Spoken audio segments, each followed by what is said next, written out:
त्या सर्व महापुरुषांना मी नतमस्तक होतो। खर तर धम्मचतीजी बनते साहेब माझ्या घरी आले आणि त्यांनी एवढा आग्रह धरला की मला माहीतच होतं खरं तुम्हाला याच लागतं आणि त्यांचा पोशाख हे सगळं पाहून मी पहिलेच प्रभावित होतो। खरं तर हा पोशाखच माणसाला आकर्षण आणि एक वेगळ्या प्रकारचा त्याच्यामध्ये एक आशावाद निर्माण करतं।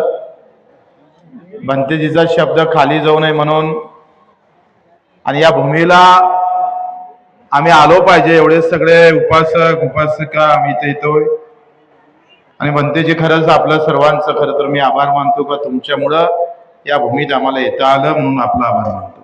तुम्हाला धन्यवाद। ज्यांनी 35, 20, 25 वर्ष पूज्य या सगळ्या इथे उपासना केली ते पूज्य बनतेजी ज्ञानज्योतीजी, आमचे मार्गदर्शक जोगेंद्रजी कवाडेजी, प्रवीणजी हेंडवेजी जे आमचे संपर्क प्रमुख आहे, केतनजी, शेरखा पठाण, वरते चढता चढता कोणी नमस्कार म्हणत होतं, कोणी जय भीम म्हणत होते, कोणी राम राम म्हणत होतं, काही नारे बाबासाहेब आंबेडकर की जय म्हणत होते, काही नारे छत्रपती शिवाजी महाराज की जय म्हणत होते, काही महात्मा ज्योतिबा फुले की जय म्हणत होते। खरं तर या सगळ्याला एकत्र करण्याचं कामच खरी ताकदच गौतम बुद्धामध्ये आहे। आज आपण जर या देशामध्ये सगळ्याकडे जर पाहिलं तर जातीच्या नावानं हिंदुस्थान पेटताना दिसतं, कधी कधी धर्माच्या नावानं आम्ही पाहतोय हा देश पेटताना आम्ही पाहतोय, कधी कधी ते म्हणते आमचा झेंडा खाली नाही पाहिजे, तो म्हणते आमचा झेंडा खाली पाहिजे नाही, याच्यासाठी भांडताना लोक आम्ही दिसतो पाहतोय। सगळ्या इकडे वर्गभेद असल, जातीय भेद असल, या सगळ्या भेदाभादीमध्ये खऱ्या अर्थानं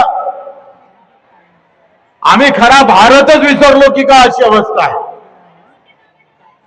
आणि मग देशामध्ये जर राष्ट्रप्रेम निर्माण करायचं असेल, जाती धर्मापेक्षा राष्ट्र महत्वाचं आहे असं जर प्रत्येकाच्या डोक्यात घालायचं असेल तर गौतम बुद्धाचे विचार हे सगळ्यात सक्षम ठरू शकतात।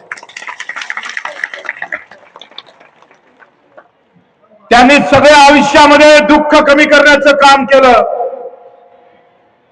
शांतीशिवाय दुसरा मार्ग असू शकत नाही। माणसाजवळ पैसा किती आहे, संपत्ति किती आहे, और सपना कितनी बड़ी है उससे मतलब नहीं होता, मतलब वही होता है शांति कितनी है। सगळे धावताना दिसत आहे, सगळ्यांना आम्ही पाहतोय कोणी थांबायला तयार नाही। घोडा आलं तर गाडी घे, गाडी नसेल तर टू व्हीलर घे, टू व्हीलर नसेल तर फोर व्हीलर घे, फोर व्हीलर नसेल तर एसी घे, एसी नसेल तर मग गोव्याला जाऊ नये, गोवा नसेल तर त्याच्यापेक्षा वरती जाऊ, थांबायला कोणी तयार नाही आहे। या सगळ्या धावपळीमध्ये सगळं सोडून जे जे काही सुखाच्या वस्तू आहेत त्या सगळ्या सोडून तथागत गौतम बुद्धांनी जो काही संदेश दिलेला आहे, मला वाटतं आज त्या संदेशाची या देशाला गरज आहे।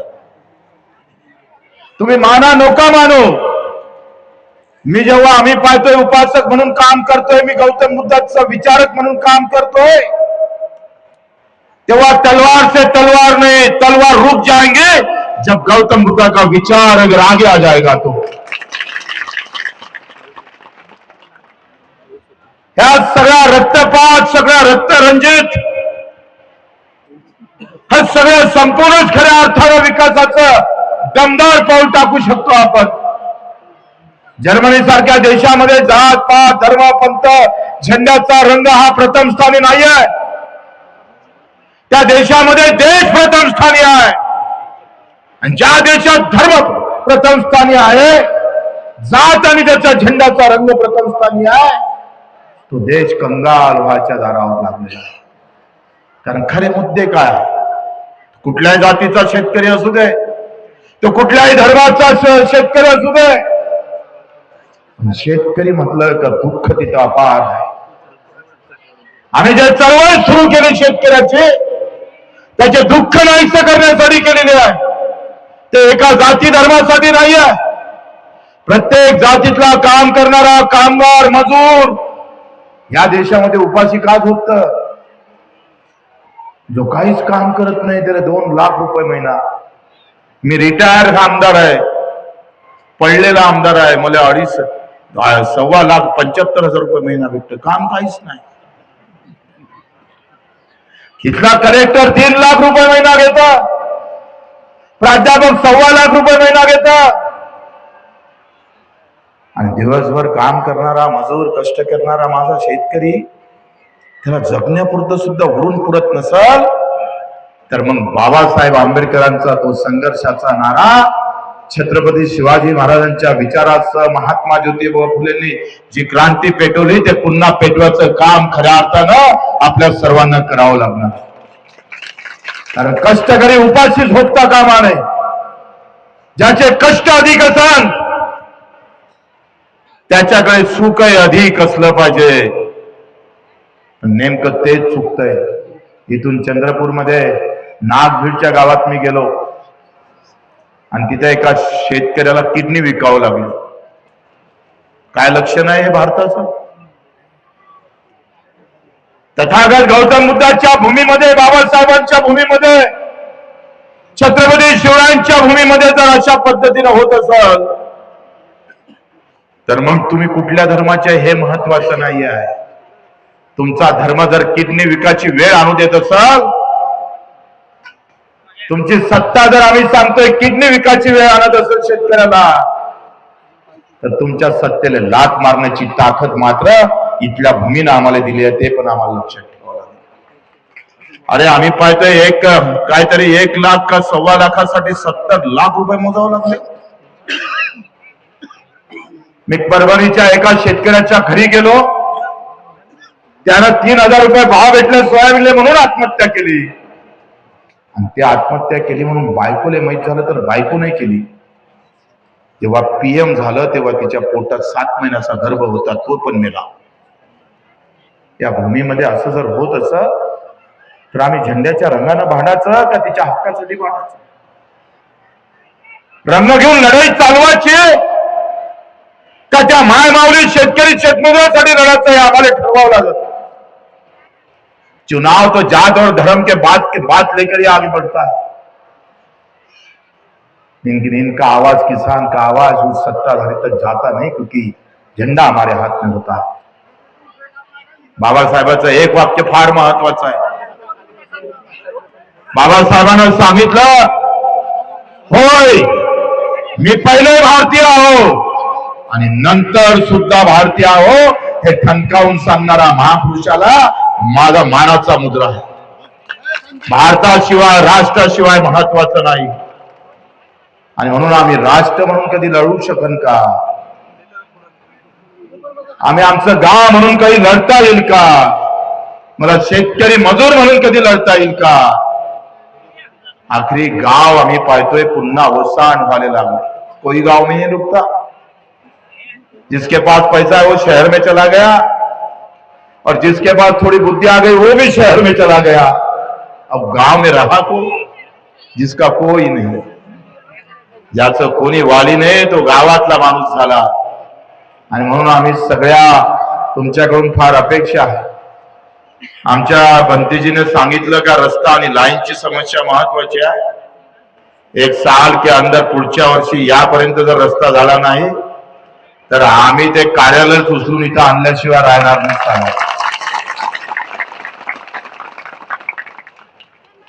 एका चांगल्या गोष्टीसाठी सरकार का समोर येत नाही?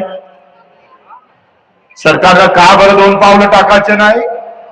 अरे 2 ते 3 दिवसामध्ये हा कार्यक्रम जेव्हा होतोय तो चांगला झाला पाहिजे. एक विचाराचं व्यासपीठ या उंच टेकडीवरून जेव्हा जाईल तेव्हा उंच भारत निर्माण करण्याचं काम निश्चितच या भूमीतून झाल्याशिवाय राहणार. आणि म्हणून आपल्या सर्वांकडून खरं तर फार मोठ्या अपेक्षा आहे. मी फार जात पात धर्म पंथ या गोष्टीकडे वळणारा माणूस नाहीये.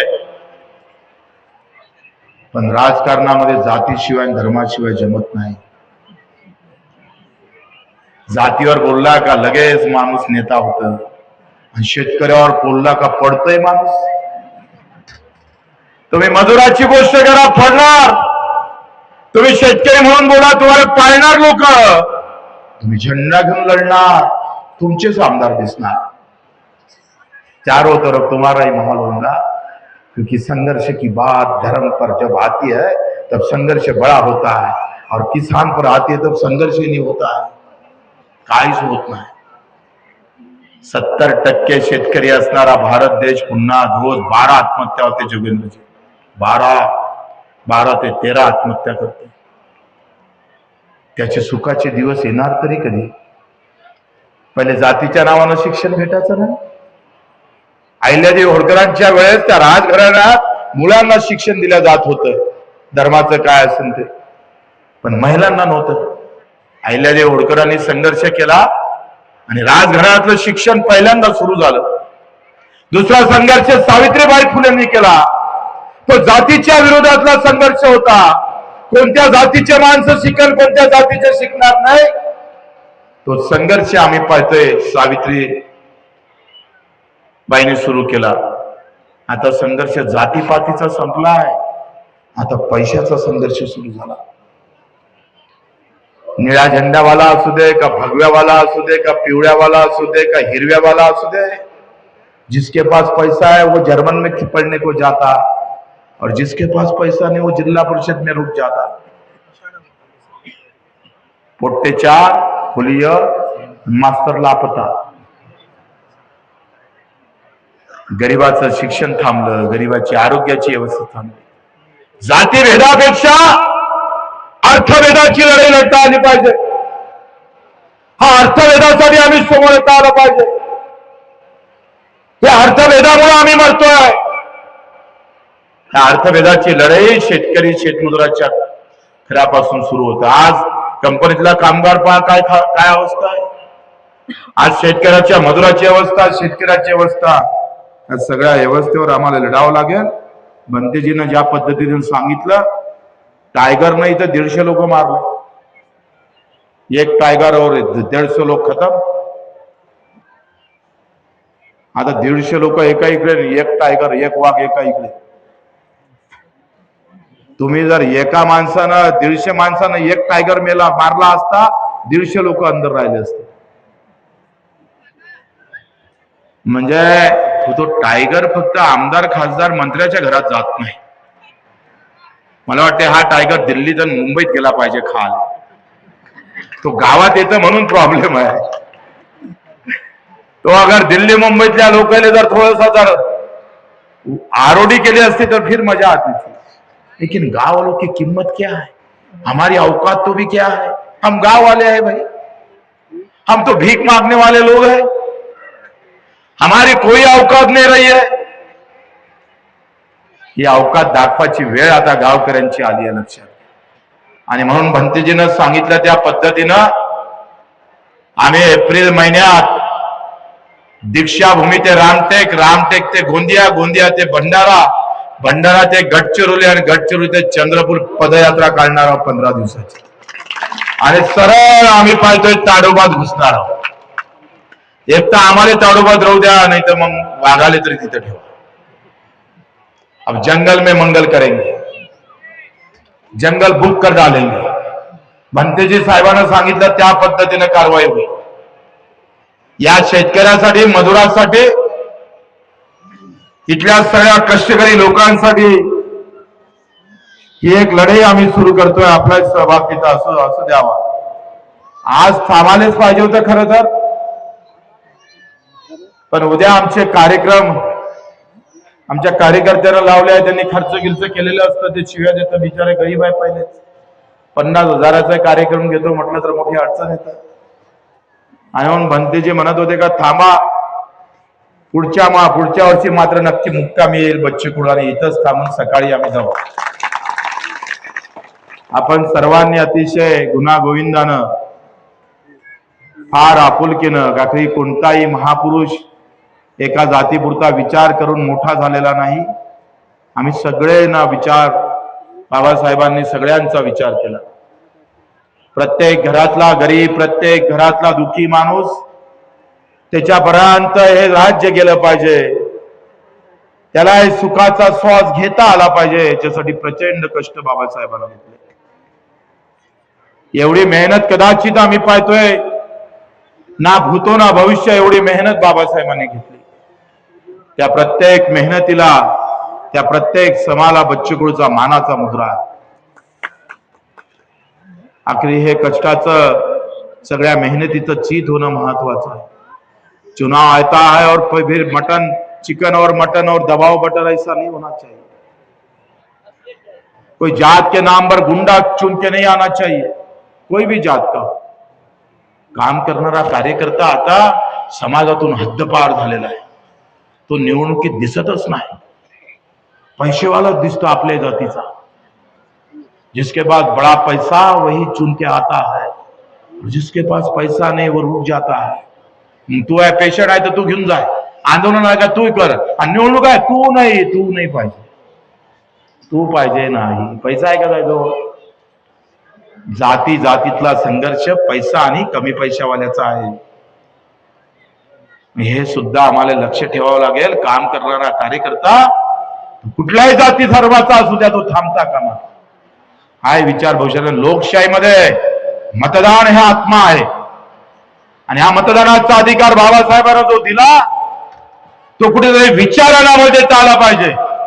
जो विचार या भारत देशाला खतम करण्याचा विचार करत असाल, तर आमचा सक्का जरी असाल तर त्याला मातीत घालण्याचं काम खऱ्या अर्थानं आम्हाला करता आलं पाहिजे.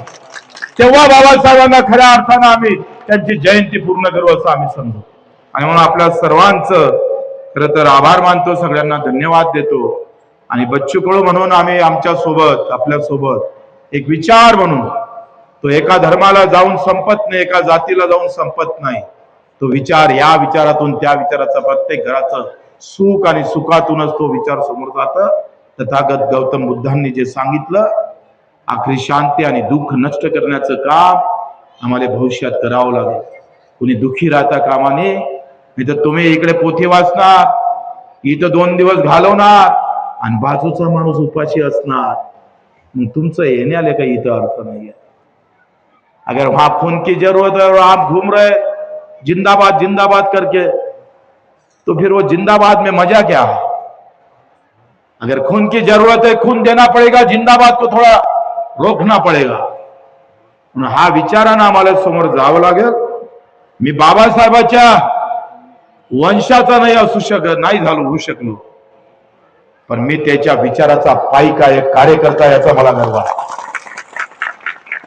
छत्रपती शिवाजी महाराजांनी ज्या पद्धतीनं स्वराज्य चालवलं, ती तलवार लेखणी, त्या तलवारीतलं काम लेखणीत रूपांतरित करण्याचं काम पूज्य बाबासाहेबांना केले, महात्मा ज्योतिबा फुलेंनी केले.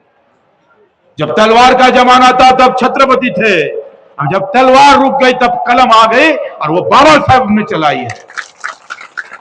हे अतिशय महत्वाचं पाऊल तुम्ही आम्ही सगळे मिळून आपल्यामध्ये वाद करण्याचा, आपापल्यामध्ये कुठेतरी भेद करण्याचं काम करून काही पाखंडी लोक आम्ही पाहतोय, याच्याहून कुठेतरी वेगळ्या प्रकारचा दिशा देण्याचं काम करताय. त्या पाखंड्याला ओळखावं लागल. ते ओळखता नाही आलं तर मेले म्हणून समजा. तुम्ही जर ओळखलं नाही तर मग मात्र अडचण आल्याशिवाय राहणार नाही. आणि म्हणून बनते जे आपलं नटमस्तक होतो, एवढ्या सर्व लोकांचं दर्शन झालं. खरं तर मी मला भाग्य समजतो, माझ्या आयुष्यामध्ये मला इथं आलं. अतिशय चांगला कार्यक्रम भविष्यातही चांगला होईल. मी जरी विधानसभेत जरी नसलो तर ग्रामसभा हमारे हाथ में है, और ये ग्राम सभा है, वो विधानसभा को भी रुखा सकती है, झुका सकती है. लोकसभा बड़ी ना राज्यसभा सबसे बड़ी ग्राम सभा. तर हे ग्राम सभेत मध्ये आम्ही तुम्ही तुमच्या सोबत राहू. काही असलं रहा बच्चू कडू म्हणून, आपला एक सैनिक म्हणून आपल्या सोबत राहू. आपल्या सर्वांचा आभार. जोगेंद्रजीचा आभार. ते चलता येत नव्हतं, तरी मला तर वाटलं तुम्ही येऊच शकत नाही वरती, पण तुम्ही आले. संघर्षातलं व्यक्तिमत्व आहे, त्यांचे आभार मानतो आणि इथे 2 शब्द संपवतो. जय हिंद, जय महाराष्ट्र. सगळ्यांना जय भीम.